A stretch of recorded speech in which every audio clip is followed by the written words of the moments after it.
बेंगलुरु में AI engineer Atul Subhash के suicide से जुड़ी हुई है। इस मामले में अब अपडेट ये मिल रहा है कि अतुल सुभाष आत्महत्या केस में आरोपी निकिता सिंघानिया की मां निशा सिंघानिया देर रात घर से निकलकर कहीं चली गई। उनके साथ उनका बेटा अनुराग सिंघानिया भी चुपके से घर से निकल गया। इस दौरान सवाल पूछे जाने पर भी निशा सिंघानिया ने कैमरे पर कुछ नहीं कहा।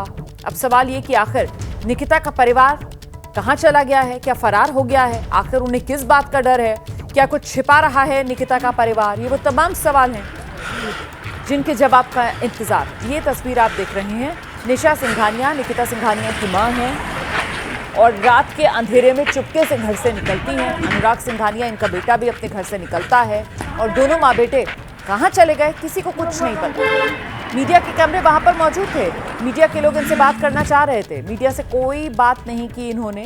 देखिए किस तरीके से बस हाथ जोड़े हुए हैं, रात के अंधेरे में चुपचाप घर से निकल गए दोनों माँ बेटे। वहीं अतुल सुभाष जो है वो बिहार के समस्तीपुर के मूल रूप से रहने वाले थे। एबीपी न्यूज संवाददाता शशांक उनके घर पहुंचे, उनके परिवार से मुलाकात की। अतुल के भाई इस पूरे मामले को लेकर जो कह रहे हैं वो आपको सुनना चाहिए। देखिए, मैं उनके समस्तीपुर आवास पर मौजूद हूं। यहाँ उनके भाई साहब से हम बात करेंगे। जिस तरह से घटना हुई है सर, बहुत दुखद है। अब आगे क्या आप लोग चाहते हैं?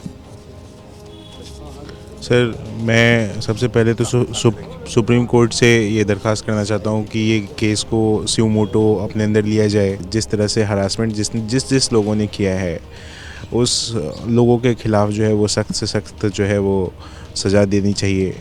और मैं जो प्रेसिडेंट ऑफ इंडिया हैं और जो हमारे कानून बनाने वाले लोग, होम मिनिस्ट्री है या जो भी है, उन लोगों से ये दरख्वास्त करना चाहता हूँ कि देश में एक ऐसा कानून हो, एक ऐसा फोरम हो या एक ऐसी कमेटी हो जहाँ पे हम जो है वो मेन की भी बात कर सकें। हम आपके भाई की बिल्कुल बात ही नहीं सुनी जा रही थी कोर्ट में या थाने में?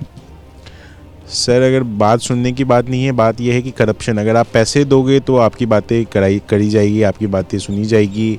अगर आप पैसे नहीं दोगे तो आपको परेशान किया जाएगा। 2019 में शादी हुई थी, उसके बाद उनकी वाइफ यहाँ कितने बार आई? 2019 में शादी के अगले दिन जो है वो 2 दिन के लिए वो यहाँ रही थी। मेरे साथ जो है सिर्फ जो मुलाकात हुई है वही 2 दिन हुई है। इसके अलावा कभी आज तक कभी मेरी मुलाकात नहीं हुई। अच्छा, सुभाष इतनी परेशानी में आप लोग से शेयर करते थे? केस तो चल ही रहा था, लेकिन वो कितने मेंटली परेशान है ये आप लोग से कभी साझा करते थे? कभी आज तक ऐसा कुछ नहीं हुआ कि वो मेरे साथ भी कभी कुछ नहीं शेयर किया। और मेरे फादर से बहुत फ्रैंक रहता था, बहुत सारी चीज़ें शेयर करता था पापा के साथ, लेकिन कभी आज तक उसने ऐसा कुछ शेयर नहीं किया। अगर वो कभी आज तक एक दिन भी अगर शेयर किया होता तो शायद हम उसे निकाल लिए जाते वहाँ से।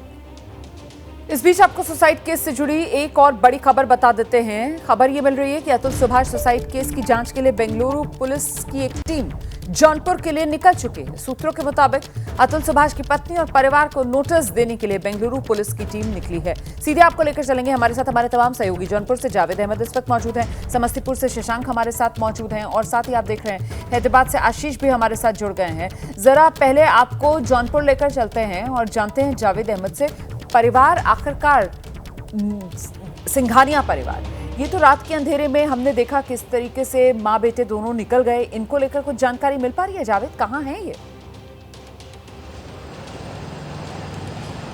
देखिए, करीब रात का 11:30 बजा था जब घर पर ताला लगाकर निशा सिंघानिया, उनका बेटा अनुराग सिंघानिया निकले हैं। दोनों अलग अलग डायरेक्शन में निकले हैं।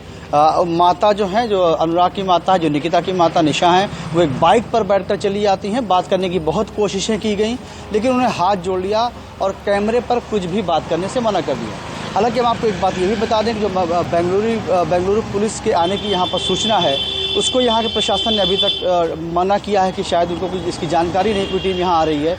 ये भी कहा जा रहा है कि उसी टीम के डर की वजह से ये लोग घर से निकले हैं। एक उम्मीद ये भी जताई जा रही है कि शायद इलाहाबाद हाई कोर्ट का इन्होंने रुख किया है अग्रिम जमानत के लिए। ये सब कयास लगाए जा रहे हैं। न इनकी तरफ से कोई वकील बोल रहे हैं, न पूरा परिवार बोल रहा है। पूरा परिवार, हम पिछले 24 घंटे से घर के सामने खड़े हैं, पूरा परिवार दिन भर घर में रहा, लेकिन उन्होंने मीडिया से कोई भी बात नहीं की, कोई भी जानकारी शेयर नहीं की। परिवार के जो बड़े पिता हैं, निकिता के बड़े पिता, उन्होंने ये ज़रूर कहा था कि निकिता कुछ तैयारियां कर रही हैं मीडिया के सामने आने की, वो कुछ डॉक्यूमेंट जुटा रही हैं, वो सारे आरोपों को निराधार बताएंगी। जो जतुल सुभाष का जो आरोप है वो एकदम निराधार है, उसमें झूठे मुकदमे में इन लोगों को गया है। उन्होंने ही टॉर्चर पहले किया था, जब ये ससुराल गई थी तो 7 दिन के बाद इनको घर से निकाल दिया गया। तो तमाम तरह के अनऑफिशियली बातें उन्होंने बताई हैं जो कैमरे पर उन्होंने नहीं कहा है, तो हम बहुत इसकी पुष्टि तो नहीं कर पाएंगे जब तक वो कैमरे पर कुछ न कहें। तो आरोप इधर से भी लग रहे हैं। हालांकि अतुल सुभाष की बात पूरा देश सुन रहा है। जो बातें उन्होंने बता करके 1 घंटे से 1.5 घंटे के करीब जो उन्होंने वीडियो बना करके जो अपना दर्द बयान किया, तो पूरा देश सुन रहा है। उस बात की काट यहाँ देने वाला निकिता के परिवार से कोई भी सामने नहीं आ रहा है। रात के अंधेरे में जिस तरह से पूरा परिवार घर में ताला लगाकर निकला है, तो इससे यही कहा जा सकता है कि यहाँ बचने की सारी कोशिशें की जा रही हैं। आप रहिए मेरे साथ में, लौटूंगी आपके पास। जरा जल्दी से अब आशीष का रुख करते हैं और जानते हैं बेंगलुरु पुलिस की क्या तैयारी है, टीम को लेकर क्या जानकारी मिल रही है। देखिए रोमाना, धारा 108 BNS भारतीय न्याय संहिता की नई की धारा 108 के तहत मामला दर्ज किया गया। नॉन वेलेबल ऑफेंस है, जाहिर तौर पे इसमें गिरफ्तारी की पूरी संभावना है। अबेटमेंट ऑफ सुसाइड की धारा है। बेंगलुरु पुलिस ने व्हाइटफील्ड जो डिवीज़न है, जो काफ़ी हाई प्रोफाइल एरिया माना जाता है बेंगलुरु का व्हाइटफील्ड, और उस डिवीज़न के DCP ने एक स्पेशल टीम फॉर्म की है। SHO मारथली जो है, जिस थाने में ये मामला दर्ज किया गया है, SHO मारथली के नेतृत्व में एक विशेष टीम बनाई गई है। ये टीम जौनपुर पहुंच रही है। जौनपुर पहुंचने के बाद इस टीम के जो हमें जानकारी है, ये टीम परिवार जो आरोपी हैं, जो 4 आरोपी बनाए गए हैं FIR में जिनका नाम है, उन 4 आरोपियों से पूछताछ करेगी और उसके पूछताछ के आधार पर आगे की कार्रवाई करेगी। चूँकि धारा सख्त है, काफ़ी नॉन वेलेबल ऑफेंस और इम्पॉर्टेंट सेक्शन है अबेटमेंट ऑफ सुसाइड, उसकी वजह से शायद परिवार वालों को लगता है कि उनकी गिरफ्तारी हो सकती है, इसलिए वो घर से निकले हैं। ऐसे कयास लगाए जा रहे हैं, लेकिन पुलिस अपनी कार्रवाई करेगी, पुलिस आगे की जांच जारी रखेगी। पुलिस अधिकारियों का कहना है कि देखिए वही अभी जावेद भी बता रहे थे कि कहीं ना कहीं क्योंकि वो धारा जिसके तहत मामला दर्ज किया गया है, तो ये सिंघानिया परिवार को लग रहा है कि गिरफ्तारी हो सकती है, इसीलिए रात के अंधेरे से अपने घर से निकल गए हैं। अब हो सकता है कि अदालत का दरवाजा खटखटाए, इसको लेकर भी कयास लगाए जा रहे हैं। फिलहाल मैं आपको समस्तीपुर लेकर चलती हूँ। हमारे साथ हमारे सहयोगी शशांक इस वक्त मौजूद हैं समस्तीपुर से, और समस्तीपुर जहां के मूल रूप से अतुल सुभाष जो है वो रहने वाले थे, उन्हीं के परिवार के साथ लगातार शशांक मौजूद हैं। और शशांक, जरा पूछिए परिवार के लोगों से कि अब इंसाफ को लेकर क्या उम्मीद कर रहा है अतुल का परिवार। उनके पिता हमारे साथ हैं, हम थोड़ा बात करेंगे। सर, आप हमारे साथ लाइव हैं, ये बताइए, न्याय की तो आप गुहार लगा रहे हैं, परिवार बताया जा रहा है जौनपुर से जो उसकी सास हैं वो निकल गई हैं, फरार हो गई हैं। तो अपराधी हैं तभी ना फरार हुई हैं। उनके फरार होने का मतलब ही है कि जो अपराधी हैं, फरार तो करवाया गया है। कल शाम तक तो वहीं थी वो।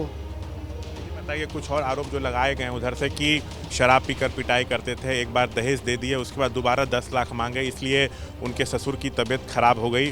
उनकी पत्नी इस तरह का आरोप लगाई और उनकी मौत हो गई। उन पत्नी ये भी आरोप लगा रही है कि मेरा सारा सैलरी अपने अकाउंट में ट्रांसफ़र करा लेते। तो इसमें कितनी सच्चाई है? ये तो आपको देखने की चीज़ है ना। ट्रांसफ़र कराने के बाद तो सब चीज़ रहता है ऑनलाइन, उसको चेक करा लिया जाए कि मेरा बेटा ट्रांसफ़र कराया। उन्होंने बल्कि 17-18 लाख रुपये हमारे बेटा से लिया था, उसने उसको वापस लिया है, सब स्टेटमेंट है। इसके लिए हमको बोलने की क्या ज़रूरत है। और हम उनके पिताजी का हार्ट अटैक की बीमारी बहुत दिन से चल रही थी, इसका भी प्रूफ निकलवा लिया जाए। आरोप लगा रही है कि शराब पीकर पिटाई करते थे। मेरा लड़का कभी शराब पिया ही नहीं है। पूरे इलाका से पूछिए ना कि मेरा लड़का नशेबाज था कि शराब पीता था। अब आरोप लगाने के लिए तो आप किसी पर भी कुछ भी लगा सकते हैं, प्रधानमंत्री पर भी लगा सकते हैं। आरोप का तो कोई किसी का मुंह नहीं रोक सकता है ना। आप लोग पे भी दहेज प्रतिरोध कानून, महिलाओं के खिलाफ अत्याचार का केस किया गया। हाँ, तो इस सब तो यही तो कमजोरी है अपने देश के कानून की ना। इसी का तो फायदा उठाया गया है, इसी का तो हमको न्याय की मांग है। बिल्कुल, यही सिस्टम को लेकर जो सवाल, और इसीलिए इंसाफ की आस परिवार को। बहुत शुक्रिया आपका शशांक। आशीष आपका भी, जावेद आपका भी बहुत शुक्रिया। नजर बनाकर रखिएगा, कोई और अपडेट होगा इस खबर से जुड़ा हुआ फौरन दर्शकों तक पहुंचाएंगे।